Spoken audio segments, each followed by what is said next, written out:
మీరు చాలామందిని ట్రైన్ చేశారు కదన్న స్టూడెంట్స్ని, వాళ్ళ పేరెంట్స్ మీ దగ్గరికి తీసుకొని వచ్చినప్పుడు ఫస్ట్ ఏం చెప్తారన్న? మా వాడిని కోహ్లీ చేసేయండి, మా వాడిని ధోనీని చేసేయండి అని అలాంటి కన్వర్జేషన్ ఉంటుందా? నేను చాలా క్లోజ్గా వాచ్ చేసేవాడిని. నేను అకాడమీ అదంతా స్టార్ట్ చేసినప్పుడు నా మెయిన్ ఇంటెన్షన్ ఏంటంటే, ఇవాళ మనం ఈ స్థాయిలో ఉన్నాము అని అంటే ఈ స్పోర్ట్ వల్లే. సో ఈ స్పోర్ట్కి తిరిగి నేను ఏం చేయగలను?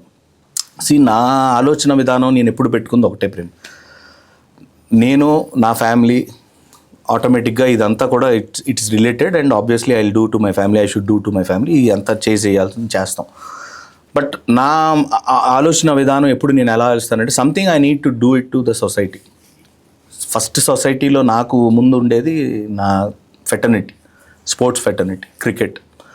సో చెయ్యాలని స్టార్ట్ చేసిన తర్వాత పేరెంట్స్ ఫస్ట్ వచ్చినప్పుడు, సార్ మా బాబుని మీ చేతిలో పెడుతున్నాం, మీరే వీడిని మంచి ఇది చేయాలి, మీరంటే చాలా ఇదిగా ఉంటారు, అది చెప్పడం అనేది కామన్, సహజమే.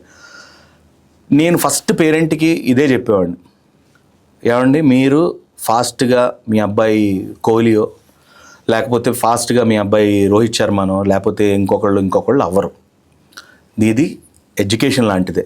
స్కూల్కి మీరు ఫస్ట్ డేనే మీరు 10th క్లాస్ రాయించలేరు. సో మీరు ఓపిక్గా ఉంటే ఈ కోర్స్ ఆఫ్ టైంలో మేము అందరికీ ఒకలానే నేర్పిస్తాం. కొంచెం ఎక్కువ శ్రద్ధ పెట్టాలంటే ఒక్కొక్క పిల్లోడి మీద ఎక్కువ కూడా శ్రద్ధ పెడతాం.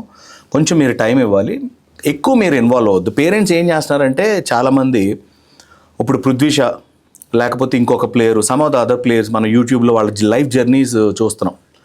చాలా ఎమోషనల్ జర్నీస్ ఉంటాయి ప్రేమ్, ఎవరూ ఈజీగా. శార్దుల్ ఠాకూర్ ఉన్నాడు, తానే అనే ఒక సబర్బ్స్ నుంచి, అతను చిన్నపిల్లాడు అప్పటి నుంచి రోజు ఒక 150 కిలోమీటర్ల ట్రైన్లో పొద్దున్నే బయలుదేరి వచ్చి ఆడి, మ్యాచ్లు కుదిరినన్ని మ్యాచ్లు ఏమైనా కుదిరితే ఆడి, ఆన్లైన్లో బతిలాడుకుని సాయంత్రం ట్రైన్ ఎక్కి నైట్ ఇంటికి వెళ్ళేవాడు. ప్రతి ఒక్క స్పోర్ట్స్ మెన్ జర్నీ అనేది ఇట్స్ అన్బిలీవబుల్, ఇన్స్పిరేషనల్.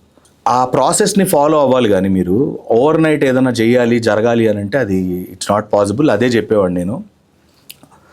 కొంతమంది మంచి మంచి ప్లేయర్స్ కింద తయారవటం, it gave me lot of satisfaction. కొంతమంది పిల్లలు ఎఫర్ట్ వెళ్ళని వాళ్ళకి ఫ్రీగా కోచింగ్ చేయటం, వాళ్ళకి బ్యాట్లు అవి ఇవి కొనియటం, అవన్నీ చేసేవాడిని.